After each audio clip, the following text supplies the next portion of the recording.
Zonas, no. Este, ahí está. No, vamos a empezar a trabajar, les decía, con algunas corrientes que surgen en respuesta a esta primer psicología científica, que es la psicología experimental de Wilhelm Wundt. Y la idea hoy era trabajar con un texto que es de Gladys Curone, de un libro que es Debates en Psicología, que es desde donde abordamos, no, con ustedes no lo abordé este año, creo, no vimos el texto de el problema de la naturalización de lo que es histórico de Colombo, no, porque este año como era más corto, hice un cambio, es un texto que yo suelo ver, que también está en este libro, pero nosotros les tomé uno que compilaba un poco este recorrido histórico y que reunía algunos otros que yo utilizaba. Por ahí lo que antes yo trabajaba con 3 materiales, lo trabajé a partir del texto de la UBA que sintetizaba un poco este recorrido histórico. Sí, ya me acordé. Bueno, entonces les decía que la psicología conductista es una de las corrientes dentro del campo de la psicología que va a responder o que va a criticar fuertemente a esta primer corriente que es la psicología experimental, que entra en este periodo o en esta etapa que habíamos visto de la psicología científica, que se tenía que ajustar para ser aceptada como conocimiento científico al modelo positivista de ciencia. Sin embargo, es el conductismo el que mejor se va a ajustar a toda esta serie de principios y postulados y les decía que eh, estas respuestas, estas distintas corrientes que van a recortar diferentes objetos de estudio, habíamos visto nosotros que tenía que ver con los debates epistemológicos acerca de qué es lo que correspondía a la psicología estudiar, a través de qué método, cuál era la base epistemológica, en qué paradigma de ciencia iban a tener en cuenta o iban a considerar, y también en qué contexto o en qué momento histórico se encontraban. Esta autora que va a intentar desarrollar las ideas centrales del conductismo va a plantear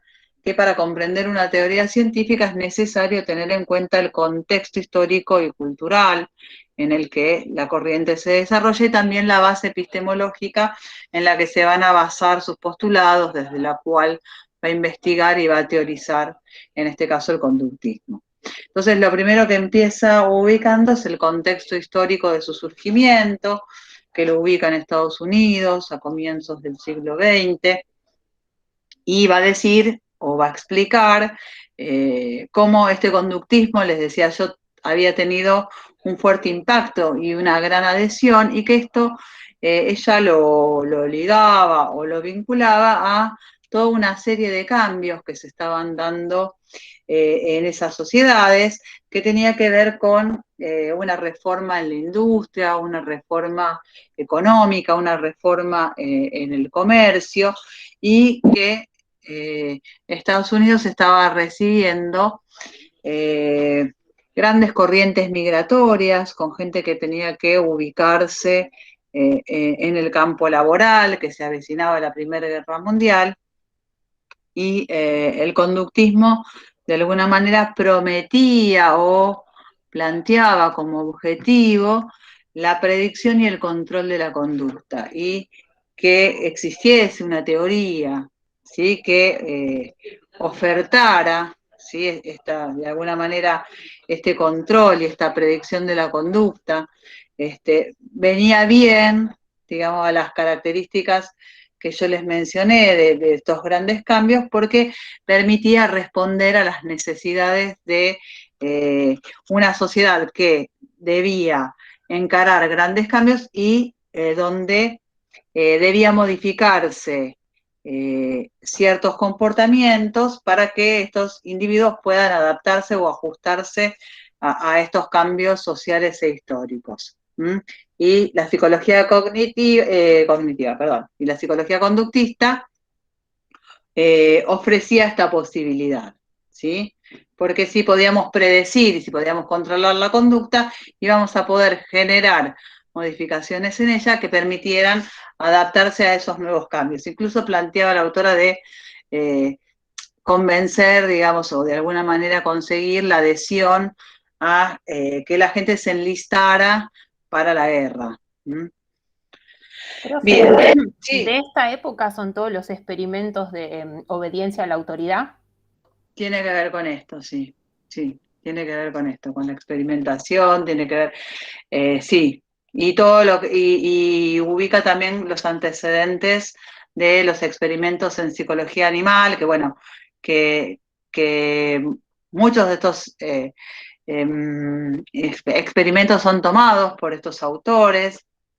La autora menciona especialmente a uno que es Zornig y los aportes del fisiólogo Iván Pavlov para explicar el condicionamiento clásico y cómo Watson toma estos aportes para, a partir de esto que observa y de los resultados de esa experimentación, trasladarlos a la explicación de cómo aprende el hombre, de cómo aprende el ser humano.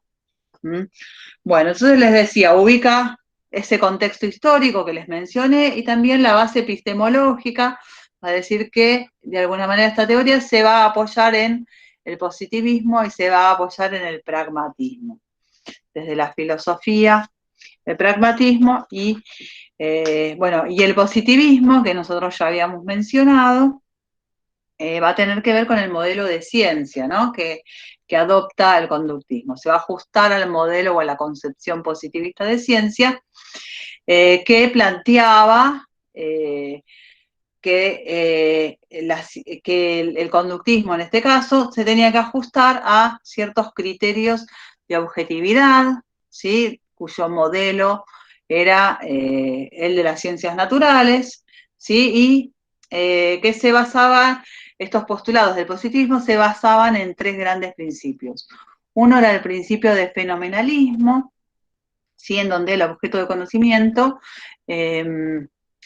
para poder ser estudiado científicamente debía ser un objeto que fuera directamente accesible a los sentidos, ¿sí? Tenía que ser accesible a través de una experiencia sensorial.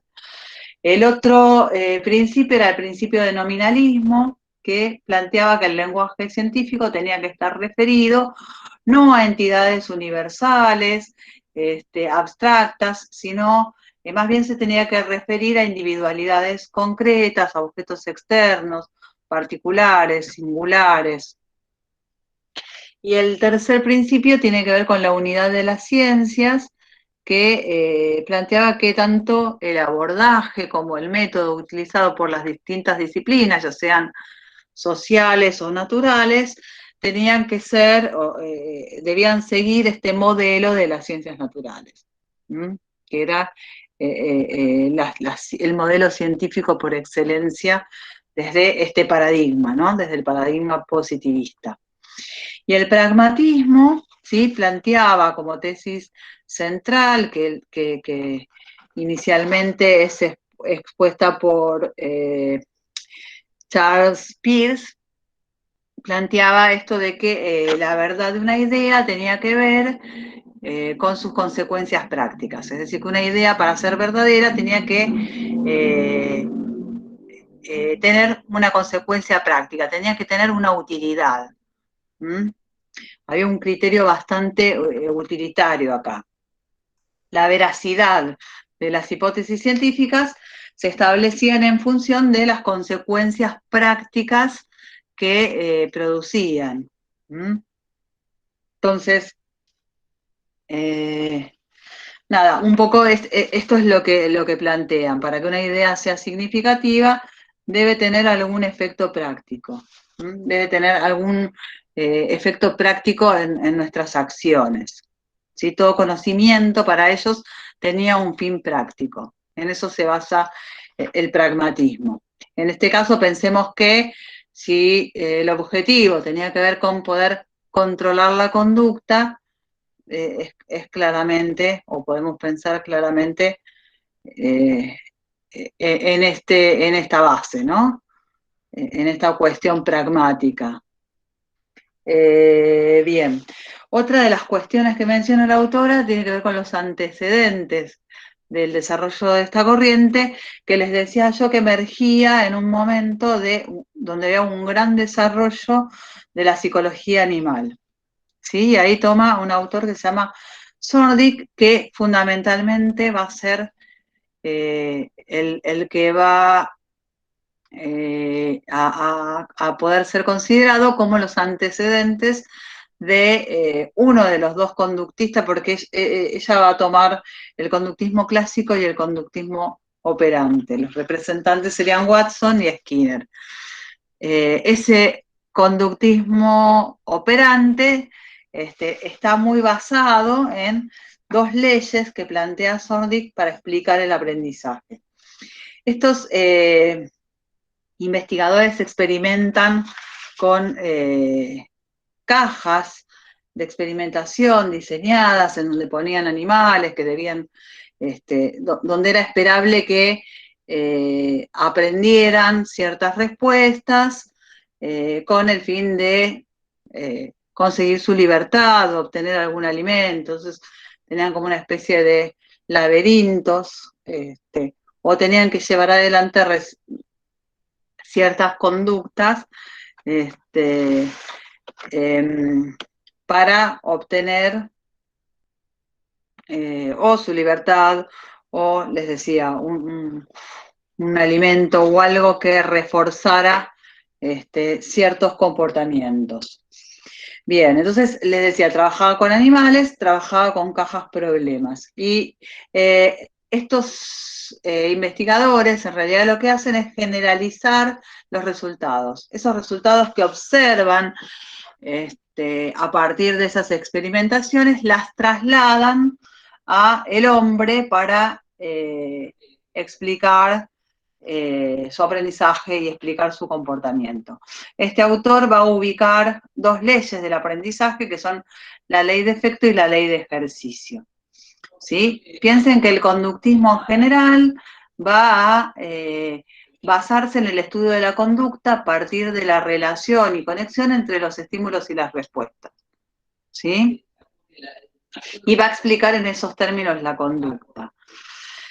Bien, la ley de efecto lo que establece es que la fijación de esa conexión entre estímulo y respuesta dependía de los efectos que seguían a la respuesta. Es un poco la idea que después va a retomar Skinner para explicar la idea de el aprendizaje basado en el reforzamiento de las respuestas.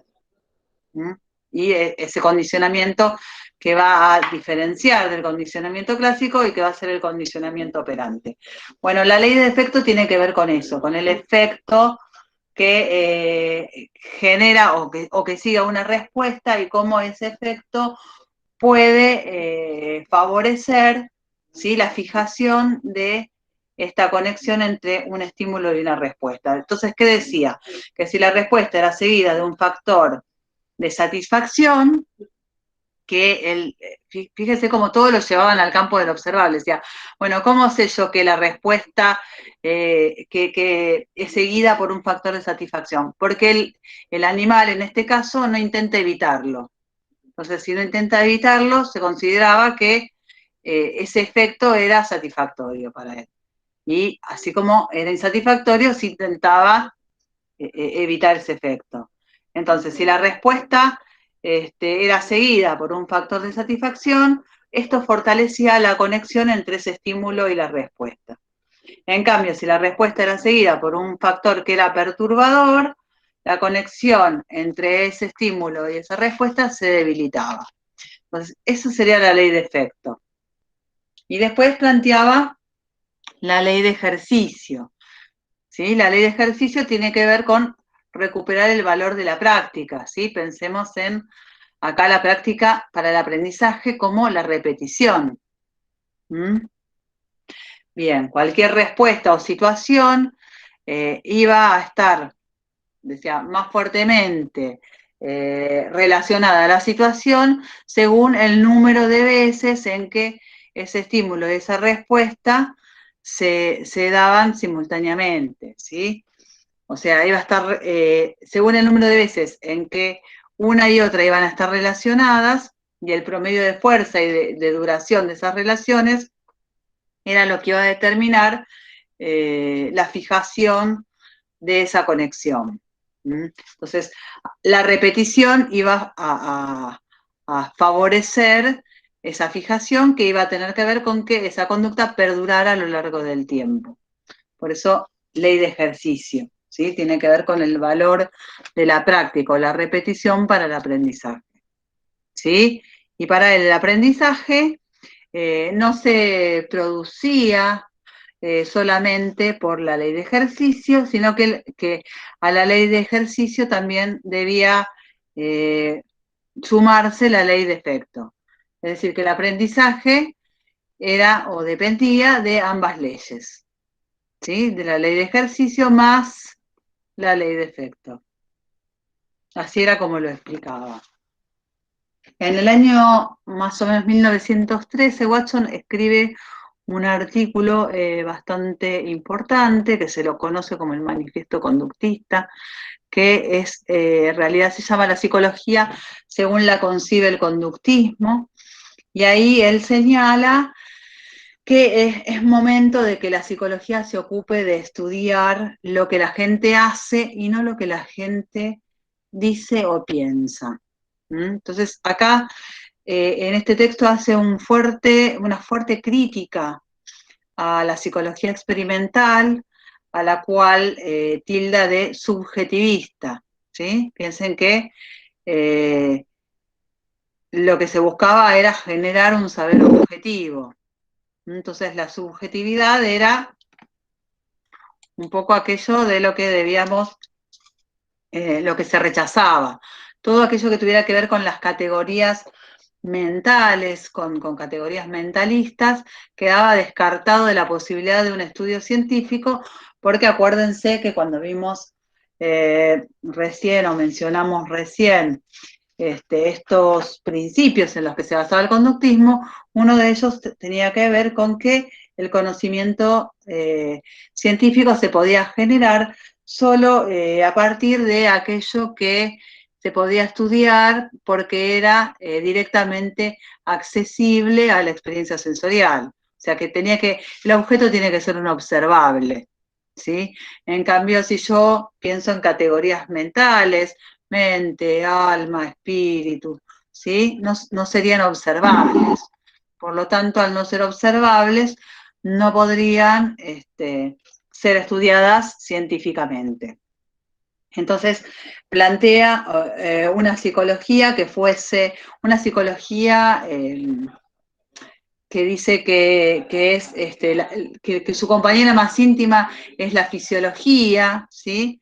De hecho, define a la psicología como una ciencia natural, ¿sí? Que tiene por objetivo o por función central el campo de las adaptaciones. Dice, se arroga todo el campo de las adaptaciones humanas y su compañera más íntima es la fisiología.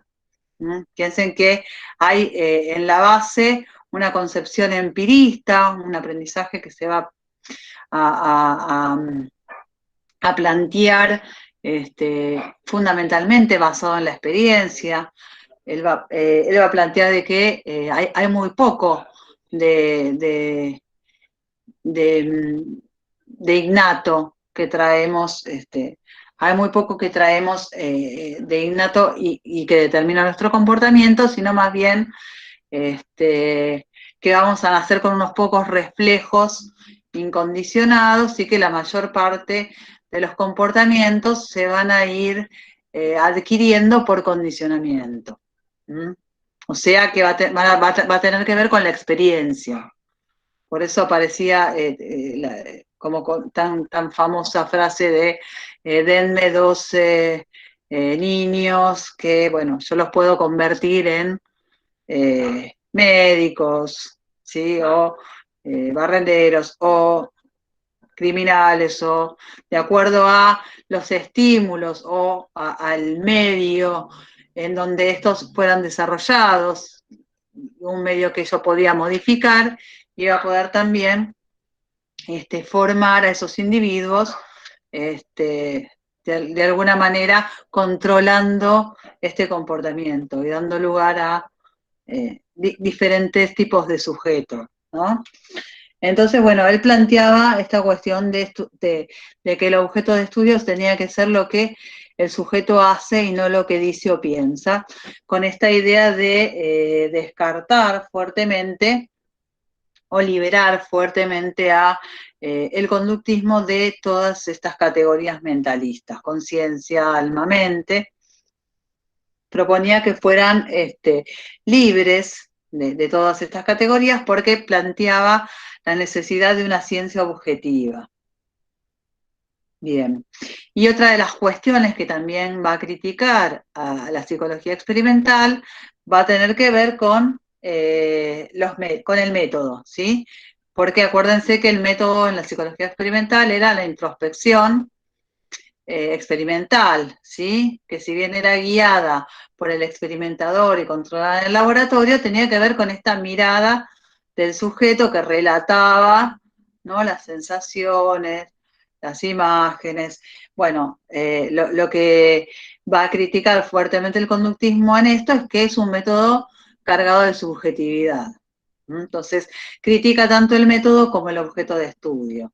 El objeto de estudio no va a ser la conciencia, como lo era para la psicología experimental, sino la conducta como comportamiento observable, que iba a ser descripta en términos de secreciones glandulares, de movimientos musculares, ¿sí? Y explicada en términos de unidades que conectaban estímulos y respuestas. Y todo esto observable, ¿no? Todo esto llevado al campo de la observación. Entonces, va a criticar tanto el objeto como el método. Y lo que sí va a mantener, que esto también lo habíamos visto cuando vimos este recorrido histórico, lo que sí va a mantener es este enfoque analítico. ¿Sí? ¿Se acuerdan que decíamos la psicología experimental? Abordaba el objeto de estudio desde un enfoque analítico, que era elementalista, asociacionista, que analizaba el objeto, que en este caso era la conciencia, ¿sí? Desde sus elementos más simples. Bueno, acá también este objeto de estudio, que es la conducta observable, va a tener como método la observación experimental y también va a ser, la conducta puede ser analizada en unidades de respuesta simples, entonces sigue manteniendo esta idea de un enfoque analítico. Lo único que mantiene de la psicología experimental es este enfoque. Después va a criticar tanto el objeto como el método, ¿sí? La conciencia ya no sería el objeto de estudio de la psicología, sino sería la conducta observable. Estamos hablando solo de la conducta observable. La mente es como una especie de caja negra o a la que se le negaba existencia, ¿sí? O que en el caso de Skinner se admitía su existencia, pero lo que él planteaba era que en esta dualidad mente-cuerpo, los investigadores solo podían estudiar la mitad del universo, digamos. Porque la mente, la psicología de ese momento no contaba con ninguna técnica o método que permitiera un abordaje científico de la mente. ¿Sí? Entonces debía dedicarse a estudiar la conducta observable. Bien, entonces, conducta observable, observación experimental como método, ¿sí? Definía, les decía, a la psicología como una ciencia natural y esta ciencia natural iba a tener por finalidad la predicción y el control de la conducta. ¿Sí? Se convertía así en una ciencia objetiva, en una ciencia experimental, en una ciencia aplicada y aplicable. Acuérdense de este principio o de esta base epistemológica del pragmatismo, tenía que ser aplicada y aplicable porque tenía que tener un fin práctico. y que debía describir objetivamente los actos de conducta en términos de estímulo y respuesta. Bien, sí, Natalia. No, Natalia. perdón, profe, lo toqué sin querer. Ah, me parecía que levantabas la mano, por eso te pregunté. Bueno, entonces, bien, ¿cuáles serían los postulados de este conductismo, ¿no? Que una conducta humana compleja puede ser analizada en conductas o en unidades de conducta simples que podían ser estudiadas como conexiones entre estímulos y respuestas que podían ser condicionadas o incondicionadas. Cuando hablamos de incondicionado estamos hablando de una conducta que no es aprendida, ¿sí? Sino que es innata. Y cuando hablamos de condicionamiento estamos hablando de que hubo o que se trata de un comportamiento que depende de algún tipo de aprendizaje, ¿sí? Después vamos a ver bien ese detalle.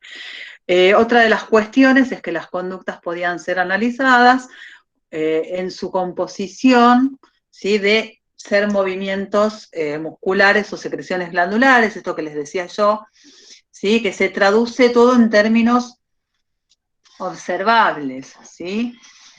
Y la otra cuestión que tiene que ver con los postulados tiene que ver con el determinismo de las respuestas, ¿sí? El determinismo de las respuestas o de las conductas implica que a todo estímulo le sigue una respuesta y que toda respuesta es siempre respuesta a un estímulo. Y entre estímulo y respuesta hay una relación causal, ¿sí? Casi mecánica, que lo que va a permitir es que el conductista o el psicólogo conductista pueda, a partir de una respuesta, ubicar o definir cuál fue el estímulo que la generó, o, dado un estímulo, poder predecir cuál es la respuesta que le va a seguir a este estímulo o que va a generar este estímulo. ¿Se va entendiendo algo? Bien. Y si la respuesta no es una respuesta heredada, ¿sí? El conductista debería poder explicar cómo se aprendió. A partir de ahí va a explicar las respuestas aprendidas, tomando esto que les decía, ¿no? Las investigaciones de un fisiólogo ruso, Iván Pavlov, que había realizado una serie de experiencias que permiten explicar el condicionamiento clásico. Lo hace a través de una experiencia muy famosa, muy conocida, con un perro, al que, o en el que condiciona el comportamiento. El organismo, va a decir, aprende a dar respuestas conocidas frente a nuevos estímulos y que este aprendizaje, que es el condicionamiento clásico, le va a permitir explicar los cambios de comportamiento. Espérenme un segundito que quiero ver si... Entonces les decía que... no era acá. Acá. A ver si puedo... Me voy a fijar si les puedo presentar la pantalla. Me olvidé que había preparado algo para mostrarles. Nunca lo puse. A ver. Si me deja hacerlo. Acá estamos. Sí. Bueno, entonces les decía que cuando hablamos de incondicionado estamos hablando de algo no aprendido, sino más bien innato, y que cuando hablamos de condicionamiento estamos hablando de una conducta o de un comportamiento que ha sido aprendido. Bien, a ver, ¿se ve algo de esto?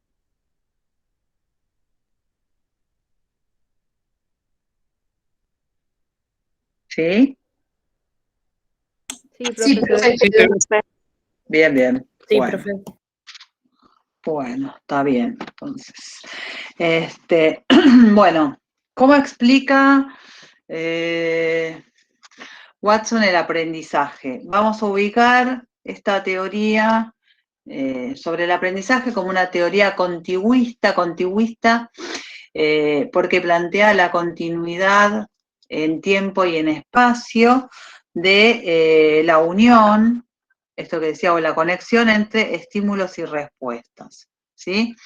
Se centra en la asociación entre el estímulo y respuesta que se va a dar o que va a estar dada o posibilitada por esta contiguidad o continuidad en el tiempo y en el espacio.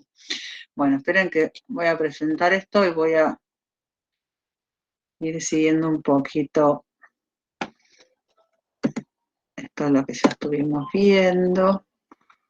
Bien, bien. Los principios, las leyes de Sondic, las críticas que hace Watson, los postulados que recién les planteaba. En los postulados yo me había olvidado de agregar ¿no? Que los procesos, igual se los había dicho, pero dentro de los postulados está esto de que los procesos de conciencia no son susceptibles de estudio científico. ¿Por qué? Bueno, porque no se ajustan a este modelo de ciencia positivista que busca la objetividad y que busca poder que el objeto de estudio pueda ser observado, medible, cuantificable, dar lugar a leyes o principios universales. Bueno, dijimos que las conductas se explicaban en términos o a partir de la conexión entre estímulos y respuestas, conexiones que eran de alguna manera mecánicas. Desde esta explicación permite explicar comportamientos bastante simples, este esquema, ¿sí? Es un esquema casi reflejo. Bueno, algunas definiciones. El estímulo va a ser algún fenómeno fisiológico o algún fenómeno o algún objeto que va a generar una respuesta, ¿sí? Es aquello que me mueve, lo que me motiva a actuar, lo que produce una reacción en mí. Mientras que la respuesta es la reacción que desencadena un estímulo. Lo que va a plantear este autor, Watson, es que nacemos con ciertas conexiones reflejas, ¿sí? Que son innatas y que son automáticas, que traemos desde el nacimiento y que en general la mayor parte de las conexiones entre los estímulos y respuestas se van a dar a partir de este condicionamiento. Va a decir que nacemos con unos pocos reflejos y con ciertos estímulos o respuestas incondicionadas, que son el miedo, la ira y el amor, a partir de las cuales se van a ir condicionando el resto de los comportamientos. Bueno, el condicionamiento clásico, que es el modo en el que Watson explica el aprendizaje, va a tener que ver, o lo va a explicar, les decía, a partir de esta experiencia que va a tomar de este fisiólogo y va a estar dado, digamos, por la asociación en el tiempo y el espacio continuo, digamos, entre estímulo y respuesta. Bien. Bien, esto ya lo estuvimos viendo. Bueno, acá tenemos un pequeño esquema que me va a permitir a mí explicarles cómo es el condicionamiento. ¿Ustedes tienen idea de cómo se condiciona un comportamiento? A través de un estímulo. Bien. Enseñándole que a través del estímulo, por ejemplo, en este caso a través de la campanilla al perrito, se le explicaba que se le iba a dar una comida. A ver, pero ¿por qué a ver, tenemos, por ejemplo, a ver, EI, que quiere decir estímulo incondicionado, ¿sí? ¿Por qué es un estímulo incondicionado la comida? Porque genera una respuesta incondicionada. Es decir, que la comida, por el hecho de presentársela al perro, iba a generar que el perro salivara. ¿sí? La comida es el estímulo incondicionado porque genera la salivación, que es una respuesta incondicionada. No es una respuesta aprendida, ¿sí? Sino que mecánicamente, automáticamente, si le presentamos comida al perro, el perro saliva. ¿Se entiende ahí por qué es estímulo incondicionado, respuesta incondicionada? Bien, ¿qué hace este fisiólogo? Le presenta comida, estímulo incondicionado, respuesta incondicionada, salivación del perro. Empieza a presentarle simultáneamente, acá está acuérdense que dijimos las teorías contigüistas, como estas se centran en la asociación entre estímulo y respuesta por la continuidad temporoespacial entre los mismos. Entonces, ¿qué hacía? Cada vez que presentaba la comida, hacía sonar una campana. Esta N quiere decir estímulo neutro. ¿Por qué la campana era un estímulo neutro? Porque en principio, al iniciar la experiencia, el sonido de la campana por sí solo no generaba ningún tipo de respuesta en el perro, ¿sí? Por eso hablamos de un estímulo neutro con el tema de la campana. ¿Qué pasaba? Bueno, cada vez que presentaba la comida, hacía sonar la campana. Entonces, estos dos estímulos se presentaban simultáneamente en un mismo tiempo y en un mismo espacio, y la conjunción de estos dos estímulos, el estímulo incondicionado y el neutro, generaba como respuesta la respuesta incondicionada de la salivación. Esta repetición, ¿sí?, de esta secuencia de presentar varias veces, en varias oportunidades al mismo tiempo, en el mismo espacio, la comida y la campana, hacen que en determinado momento el solo hecho de hacer sonar la campana generara la salivación del perro, con lo cual este estímulo, que en principio era un estímulo neutro, pasó a ser un estímulo condicionado que genera una respuesta condicionada, que es la salivación, ¿sí?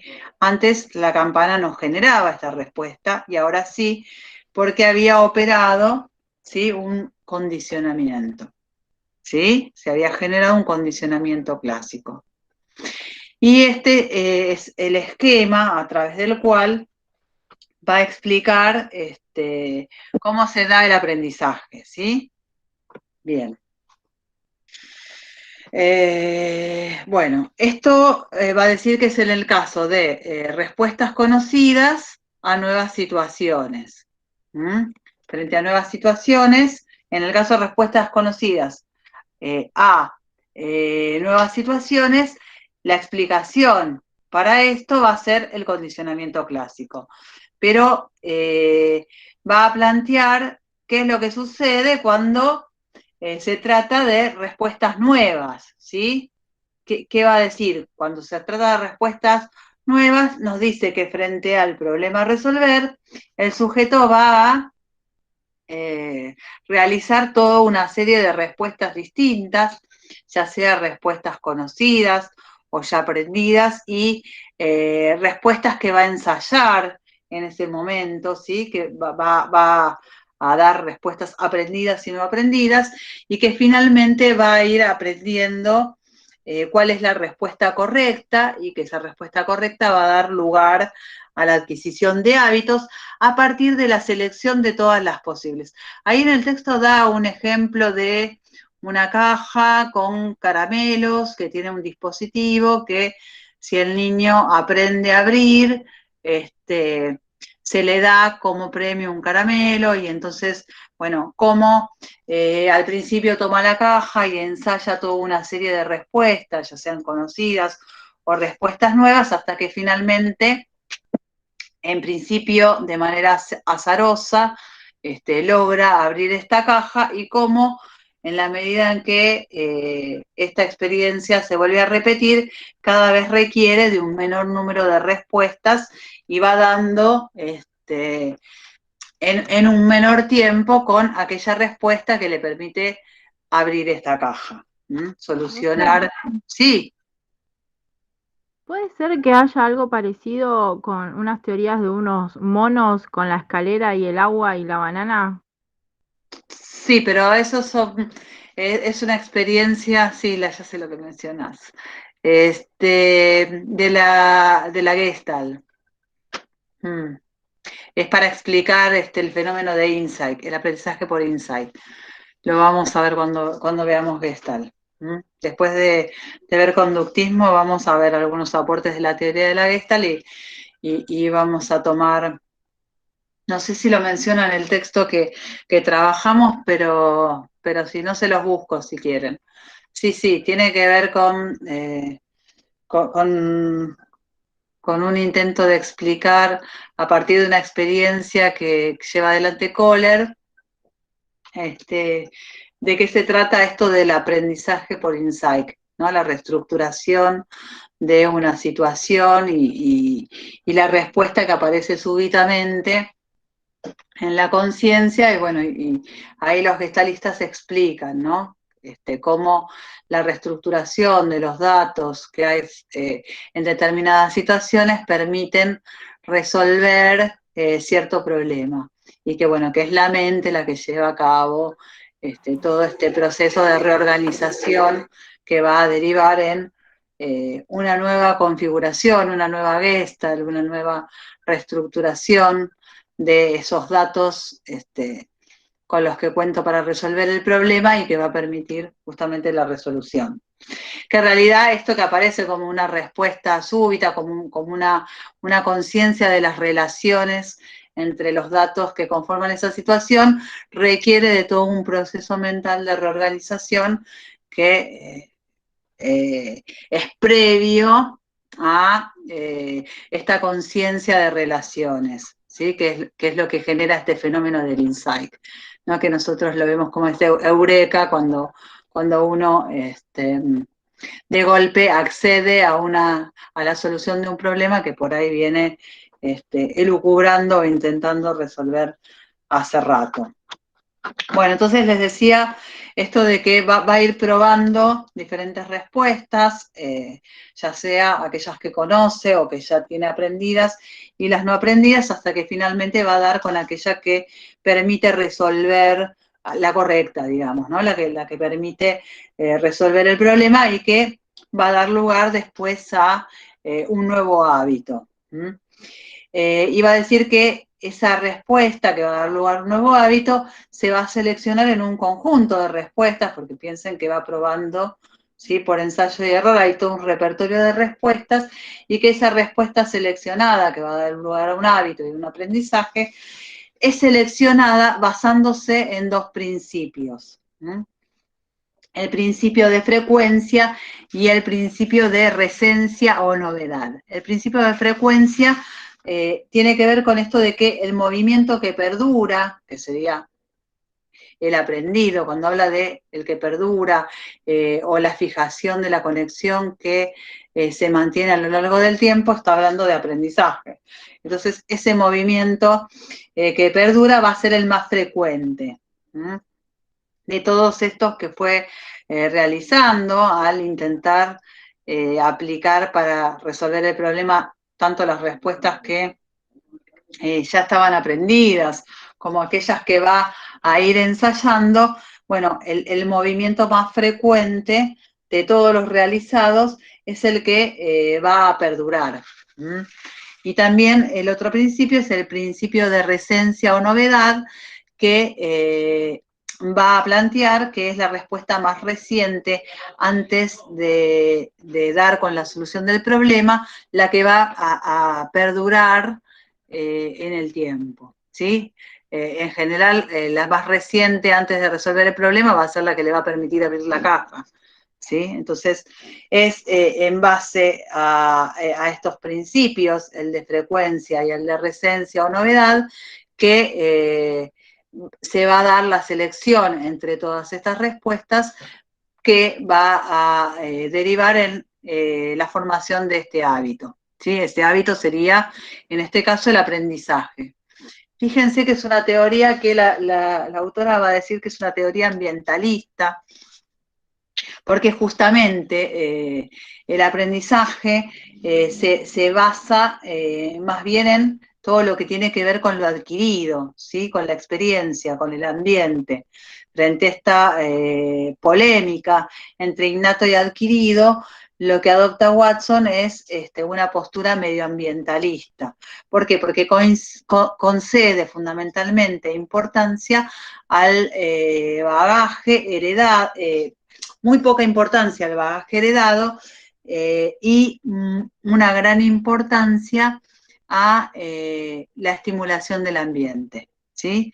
En la medida en que yo genero un ambiente o modifico los estímulos, como hay una relación mecánica y una conexión entre estímulos y respuestas, si yo modifico los estímulos voy a poder controlar y modificar esas conductas o ese comportamiento.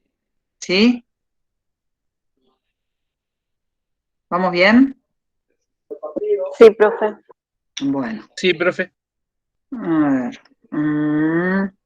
Bueno, esto es lo que les explicaba recién.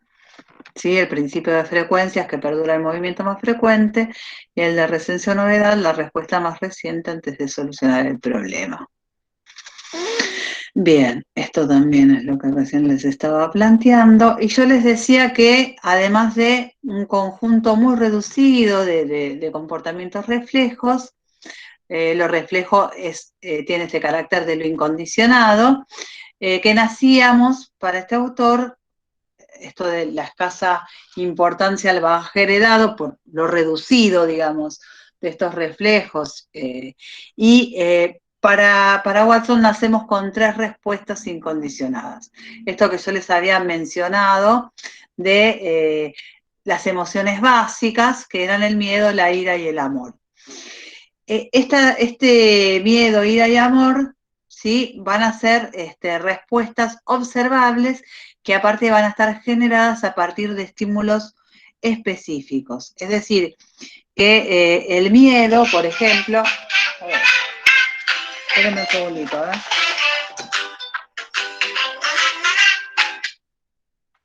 Por ejemplo, les decía, el miedo lo va a generar o se va a generar a partir de 2 estímulos específicos. Él va a decir que uno de los estímulos es un ruido fuerte y otro de los estímulos es la pérdida de base de sustentación, que tiene que ver como si por ejemplo ustedes están parados sobre un suelo y yo se los quito, ¿sí? Tiene que ver con el sostén que puede brindar, por ejemplo, un adulto o un niño.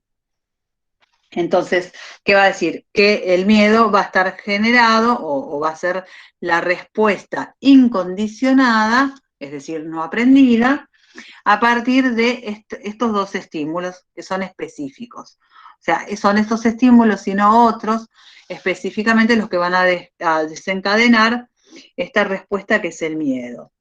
En el caso de la ira o la cólera, va a decir que el estímulo que genera esta respuesta emocional básica incondicionada, tiene que ver con la sujeción de manos y pies, ¿sí? Y que las respuestas, que en este caso tendrían que ver con la ira o la cólera, se pueden observar a partir de, fíjense cómo todo lo traducen observables, ¿no? De la rigidez corporal, de gritos, del enrojecimiento de la piel, que se puede observar en una persona con ira.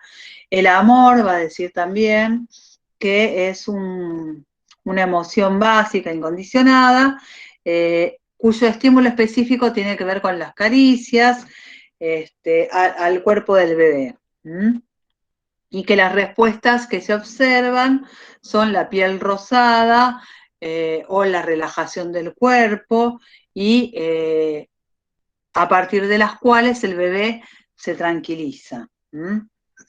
Bien, se va entendiendo esto de cómo incluso el miedo, la ira o el amor, que son emociones, también los llevan al campo de lo observable. Profe, ¿podría repetir la del miedo? Que el miedo se genera, es una respuesta no aprendida, es decir, que es una emoción básica y que es una respuesta incondicionada que la va a causar 2 estímulos específicos, ¿sí? Uno es un ruido fuerte y otro es la pérdida de base de sustentación. Ahí yo tenía ¿en qué hora estamos? ¿La pérdida de qué dijo, profe? ¿Nos repite esa De parte? base de sustentación. Las No 9:02, explica. profe. Bueno, vamos a seguir un ratito más. Podemos seguir un ratito más, ¿no? ¿Sí? Sí, profe, Sí, los profe. compañeros. Sí. Bueno, bien. Bueno, acá les decía, acá aparecen las emociones básicas. Fíjense que son 3 emociones. Uno, si piensa en emociones, no piensa en términos de un observable, ¿sí? Es difícil pensar en la posibilidad de observar emociones. Sin embargo, ellos lo traducen a nada, ¿ves? Acá dice, por ejemplo, en el caso del miedo, que tiene que ver con la pérdida brusca, es como si yo, a ver, para pensar la pérdida brusca de la base de sustentación, yo me imagino a alguien que está sosteniendo a un niño y que lo suelta, ¿sí? Una cosa así, o un ruido fuerte. Lo que plantea es que ante ambos estímulos hay ciertos observables, ¿sí? Que me permiten ubicar allí el miedo, que podrían ser estos que menciona acá, ¿no? Retener la respiración, fruncir los labios, llorar, ¿sí? Traduce este miedo, que en realidad es una emoción, a ciertos comportamientos observables, ¿sí? Bien. Lo mismo sucede con la ira o cólera y con el amor. Acá yo tengo un pequeño video que es que explica o que muestra cómo a partir de estas 3 emociones, ¿sí? Todas las conductas que generan miedo, y en este caso, en el caso de este niño, lo que va a experimentar es cómo se puede generar una fobia en el niño, en este caso a un ratón blanco, por condicionamiento, ¿sí? Si quieren lo vemos. Básicamente, al niño se le presenta un ratón con el que en principio juega y al que no le teme, y en la medida en que aparece este animalito, lo que hacen es golpear una chapa, una placa, ¿sí? Generando un ruido fuerte, y cada vez que aparece este animal hacen sonar esa placa. La asociación, otra vez, piensen es la misma lógica de la campana y la comida. La asociación en este caso de el animal y el ruido fuerte va a hacer que este animal, que en principio, o al que al principio este niño no le tenía miedo, empiece a temerle. Entonces, lo que hace en este caso, a partir de esta experiencia, es generar una fobia en el niño. ¿En adultos Profe, nunca se hizo estos tipos de experimentos? ¿Qué cosa? En adultos. Sí, también. Se hacían en animales, se hacían en niños, se hacían en adultos, y se trasladaba, digamos, los observables en animales a humanos. Bien, sí. Profe, en este igual es como condicionamiento, pero inducen una respuesta que en realidad ya era innata, solamente que como dirigida al objeto este en particular. Pero el miedo era una de las 3 emociones innatas. Claro, pero es una emoción que la genera un estímulo específico, y acá lo que se estaría condicionando es que la genere otro. Sería una respuesta conocida a un nuevo problema. ¿Te acordás que dijimos la respuesta Sí. conocida al nuevo problema? Bueno, acá sería una respuesta conocida, que en este caso sería el miedo, a un nuevo objeto, que en este caso sería el ratón. Es verdad lo que vos decís, ¿sí? El miedo es una respuesta, en este caso una emoción básica, una respuesta incondicionada, pero siempre está mecánicamente, piensen que explica la conducta desde una conexión mecánica entre estímulo y respuesta. Y para poder, frente a un estímulo, poder anticipar cuál va a ser la respuesta que va a desencadenar, o frente a una respuesta, poder ubicar, no me sale ahora bien la palabra, cuál es el estímulo que la desencadena, no es cualquier estímulo ni es cualquier respuesta. Hay una especificidad acá, ¿sí? O sea, el miedo específicamente lo generan estos dos estímulos. El ruido fuerte y la falta de base de sustentación. Acá el ratón nos generaría miedo de manera automática o no sería una respuesta incondicionada, sino que el miedo al ratón estaría determinado por un condicionamiento, ¿sí? Porque por la asociación entre este estímulo incondicionado y este estímulo neutro que por esa conexión va a generar una respuesta condicionada, que en este caso sería el miedo. Es como un trabalenguas, pero ¿se entendió más o menos? Ahora, a ver si lo podemos ver, por ahí se entiende. No sé si les va a llegar.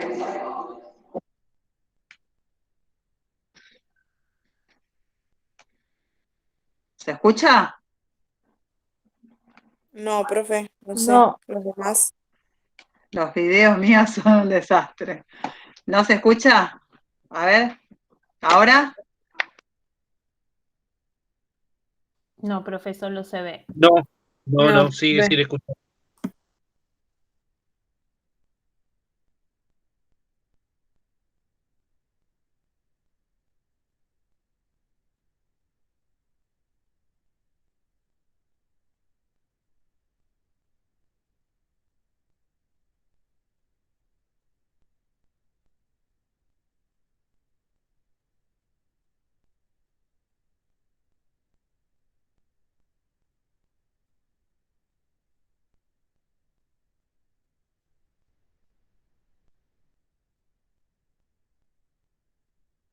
Estás muteada, profe.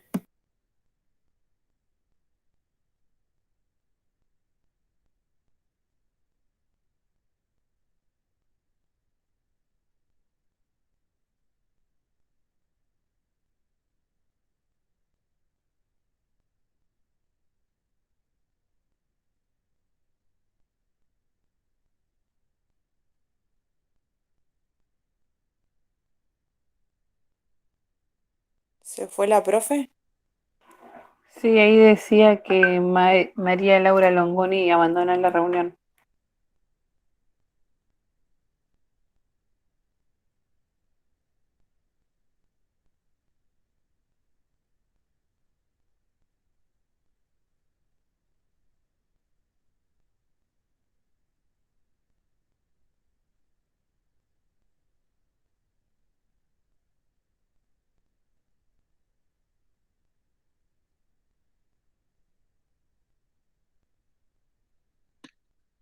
¿Ahora sí? ¿Se Sí, escucha? profe. Sí. Bueno, A no ver, les voy a poder pasar nada. Después, si no, en todo caso, lo que hago es les subo la presentación y ustedes lo ven. Porque cada vez que yo estoy intentando, ya me pasó varias veces, cada vez que yo intento pasar algún video, esperen que voy a conectar esto. Me mutea el micrófono, no sé. No, me anula los auriculares, me mutea el micrófono. No funciona, digamos. Después envíenos un link. Sí, o les envío el link o les envío la presentación que tiene el link acá adosado. A ver si puedo compartir esto o no. A ver, ahí estoy compartiendo pantalla. Sí. ¿Por qué se ve así? No sé, no. Dejar de presentar. La compliqué. Esperen. Ahí. Ahora sí. Podría empezar acá y Presentando para todos. Bien. podría empezar acá.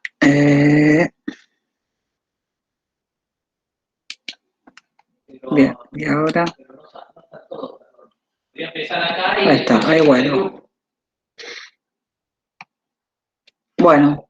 Sí, o después les paso el link. A ver. Sí, están dando muy mal esto, entonces, bien. Profe, pero si sube el Power en el Infod, lo podemos ver directamente al Power y ahí al video. Claro, está bien.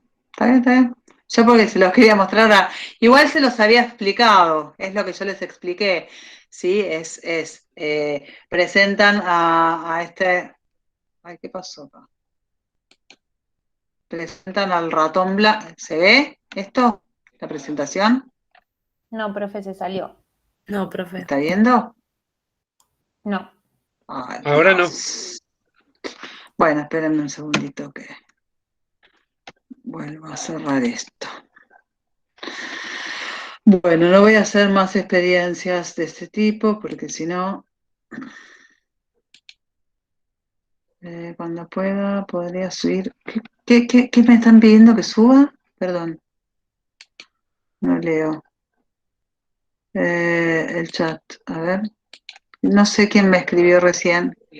Habilítese el micrófono y hábleme porque... Sí, dale, habla.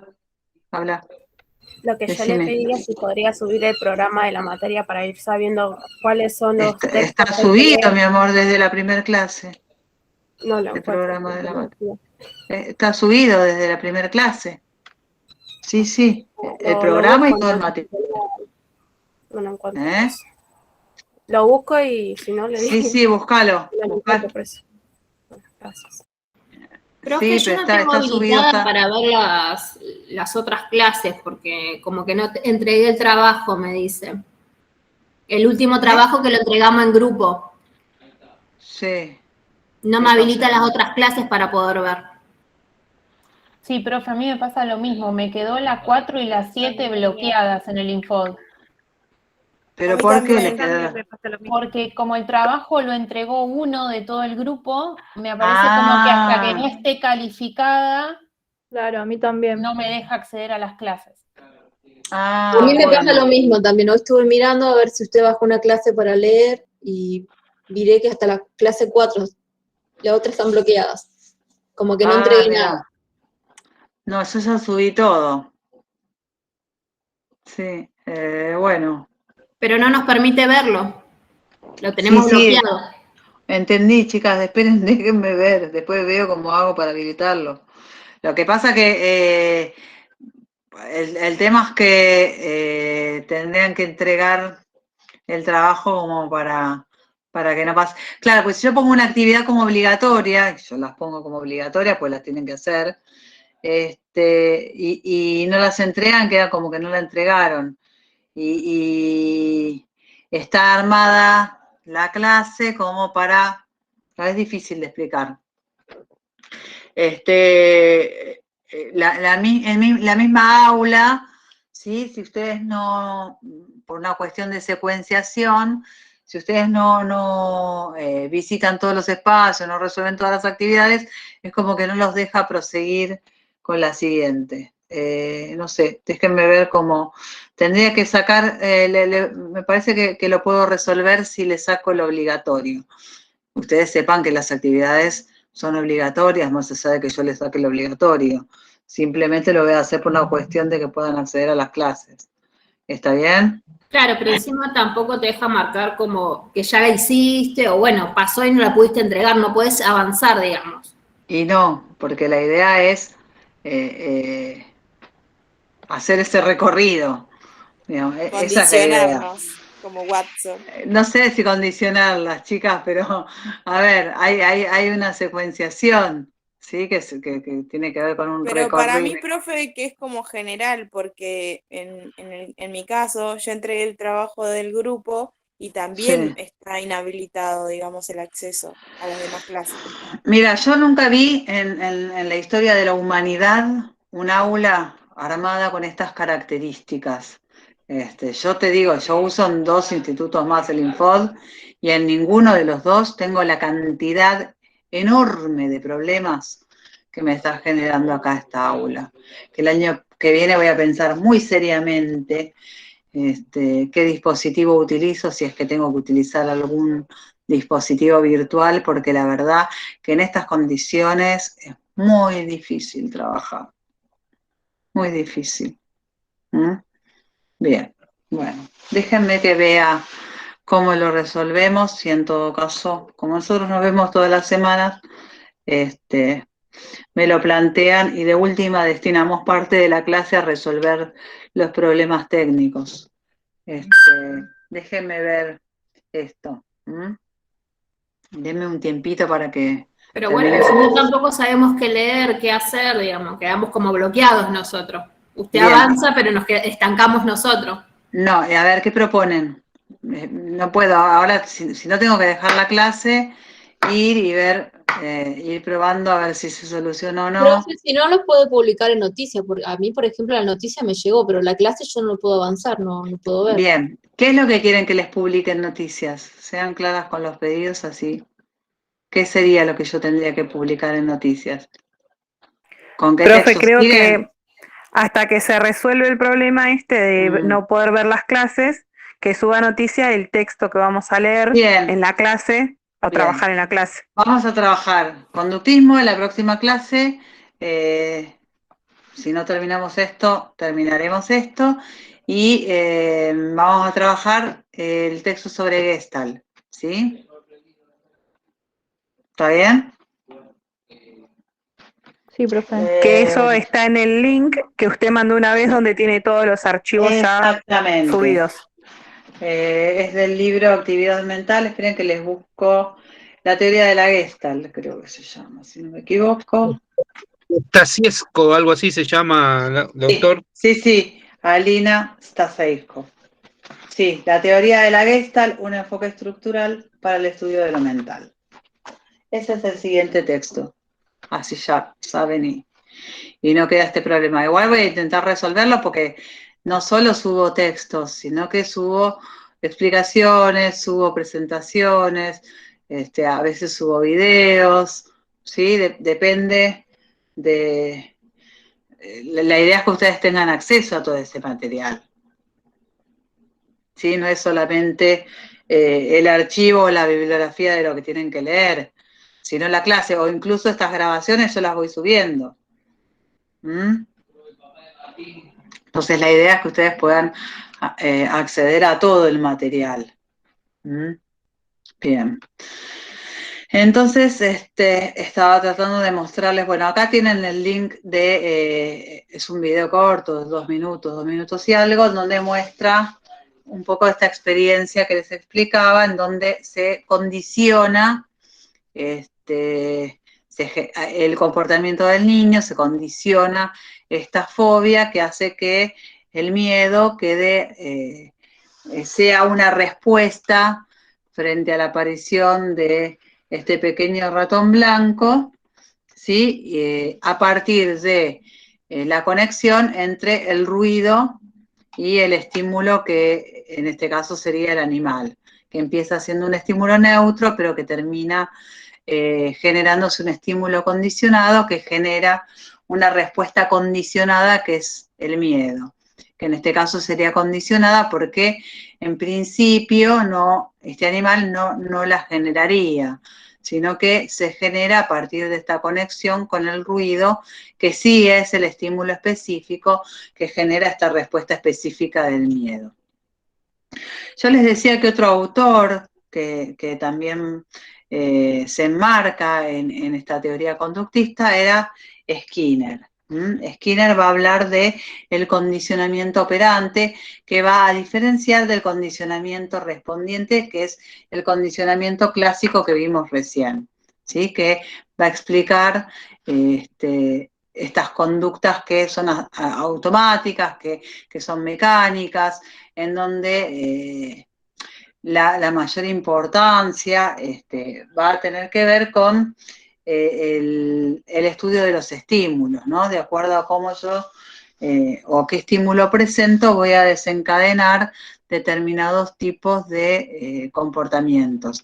En este caso, el comportamiento operante va a tener que ver con conductas o comportamientos que van a ser voluntarios, respuestas voluntarias, ¿sí? La conducta está bajo el control de la persona que la ejecuta. El condicionamiento operante se basa en el estudio que se va a hacer de respuestas que van a ser reforzadas para lograr un aprendizaje, ¿sí? Bien, estas respuestas que las personas dan van a estar directamente asociadas a el ambiente, ¿sí? Es decir, que estas respuestas van a tener que ver con aquellas respuestas que se adecúan al ambiente para lograr una adaptación eficiente al mismo. Entonces, en el caso de el condicionamiento operante o el operacionismo, la conducta va a operar sobre el ambiente. ¿Sí? Esto que les decía, que va a depender de ese ambiente. Es el ambiente el que va a determinar esa respuesta o esa conducta. Por eso acá dice que el ambiente es el gran seleccionador de la conducta y que tiene un papel determinante sobre la conducta. Bien. El condicionamiento operante o instrumental, ¿sí? Les decía que ya no tiene que ver con un comportamiento o respuesta automática, sino que se va a referir a un comportamiento voluntario, ¿sí? Bueno, ¿cómo se da en este caso el condicionamiento operante? ¿Sí?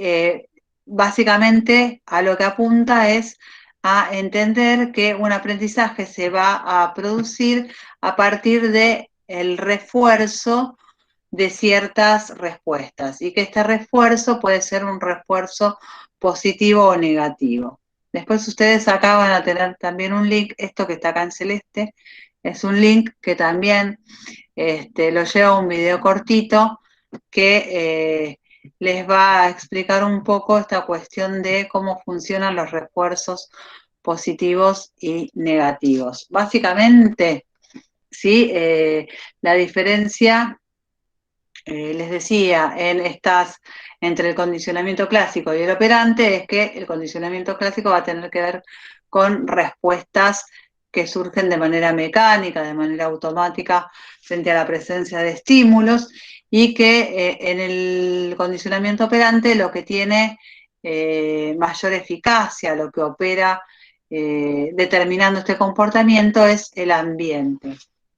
Es el ambiente el seleccionador de las respuestas que voluntariamente va a ejecutar un sujeto y bueno, que van a fijarse a lo largo del tiempo, van a perdurar a lo largo del tiempo, de acuerdo a que sean reforzadas a partir de refuerzos positivos o negativos. El refuerzo es un estímulo que viene después de una respuesta, ¿sí? Si yo tengo una respuesta y ese estímulo que sigue a la respuesta, que puede ser no sé, realizo un examen, ¿sí? Y a ese examen, o ese examen que sería la respuesta, recibo por ese examen una felicitación. Bueno, esa felicitación la puedo pensar como un refuerzo positivo que va a incrementar,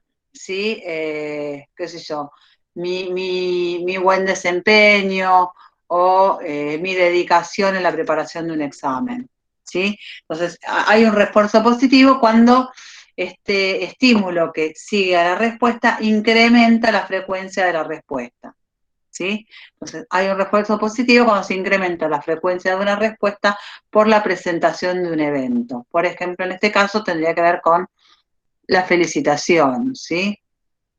O el reconocimiento.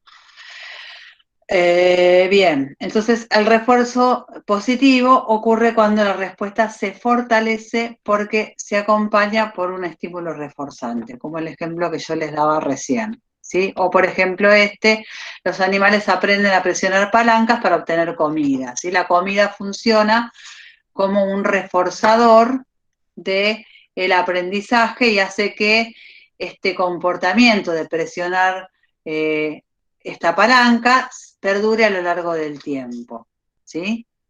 Bien.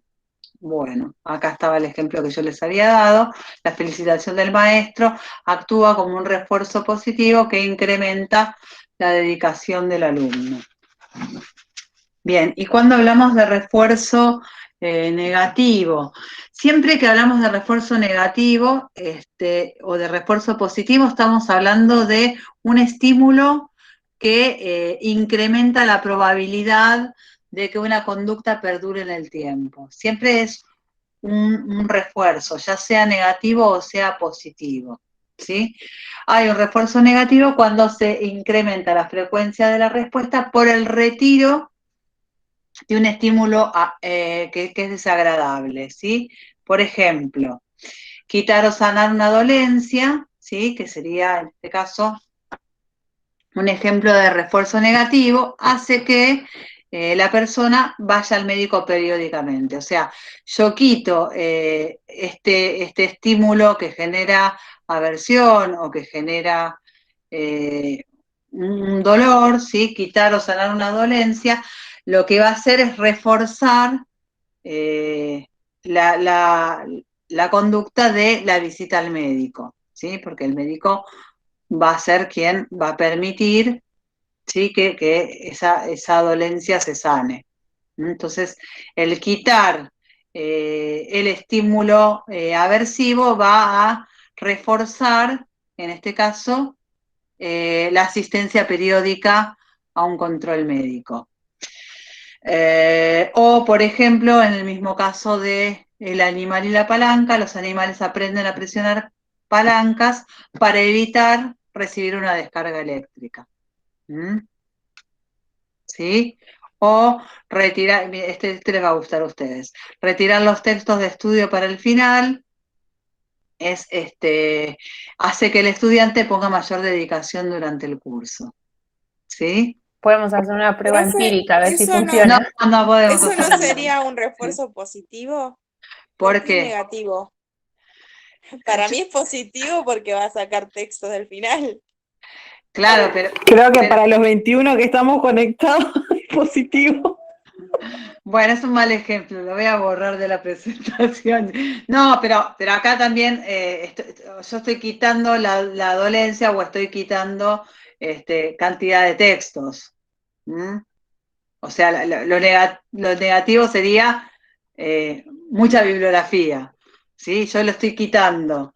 Y ese quitarlo, ¿sí? Refuerza que ustedes, porque yo les digo, bueno, en la medida en que ustedes van aprobando exámenes, esto que se evalúa en el examen no se los tomo en el final, ¿sí? Pónganse que esto fuera posible, cosa que no lo es. Bueno, sería eso, ¿no? El retiro de ese material estimularía o reforzaría la conducta de que ustedes preparen bien esos exámenes para que este material o la cantidad de bibliografía para un final sea mucho menor o se reduzca. Eso lo hacen algunos profes del 46. Bueno, bien, acá se ve una... Usted sí, profe, ¿no? No, yo jamás. Bueno, el refuerzo siempre es un estímulo que sigue a la respuesta, ¿sí? Bien. La respuesta es una respuesta a un estímulo y el estímulo que siga esa respuesta va a actuar como reforzador de la misma. ¿Qué quiere decir reforzador?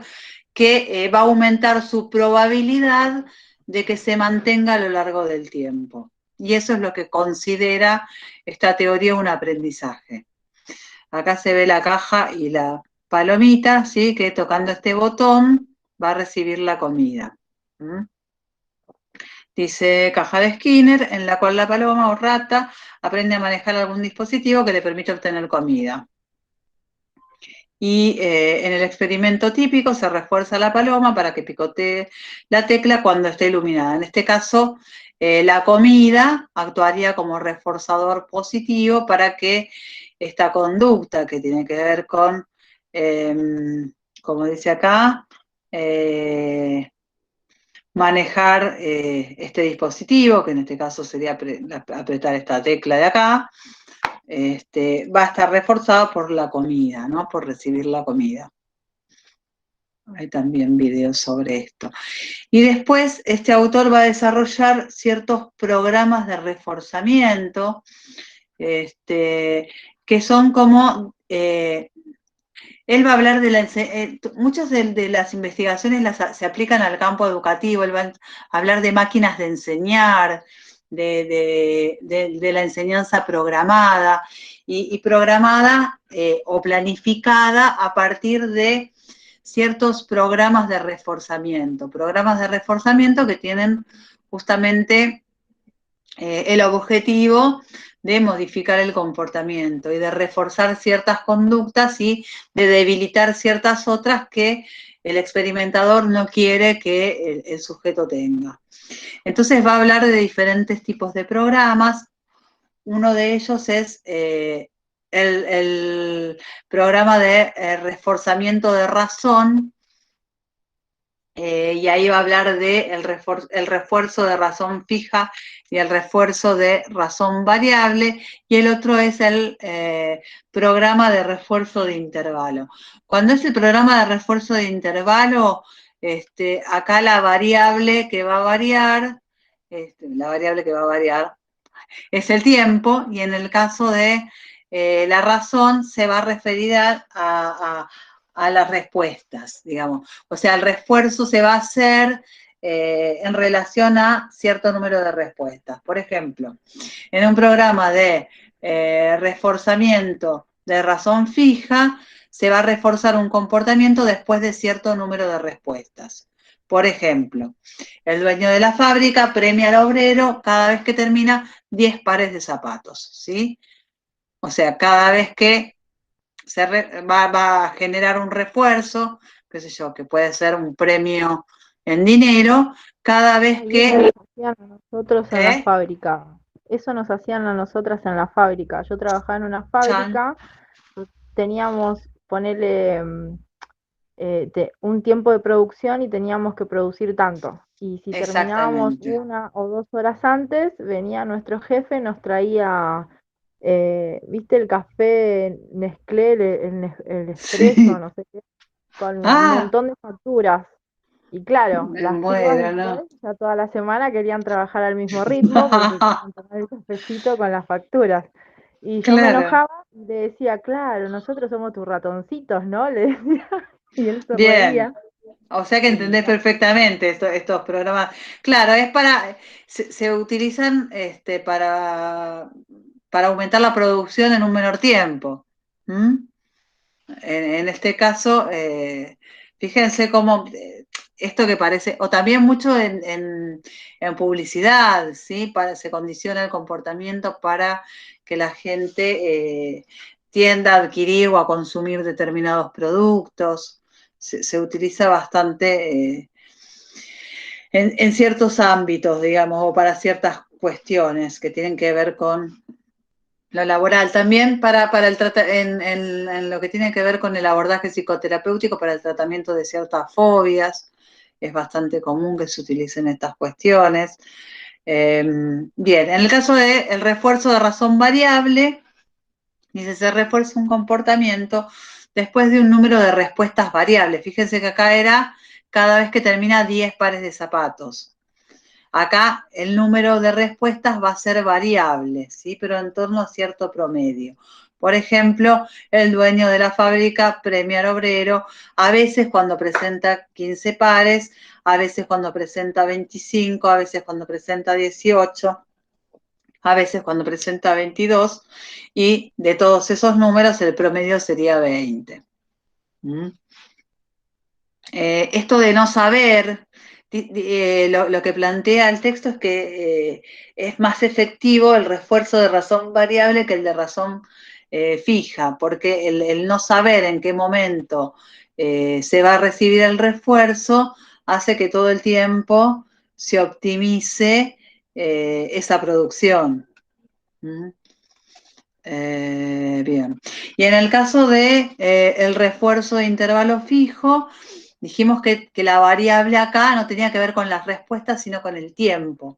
Entonces se refuerza un comportamiento después de determinado tiempo. Al final de cada mes se le paga al empleado, ¿sí? o el refuerzo de intervalo variable, que es cuando se refuerza un comportamiento, pero no en un tiempo fijo, sino que el intervalo de tiempo varía. ¿Sí? Después de 2 meses se da un incentivo que se suma al sueldo, en otra oportunidad luego de 6 o en otra oportunidad luego de 4. Bien, bueno, acá hay algunos. Estos se los dejo para tarea para el hogar, porque viernes a esta hora.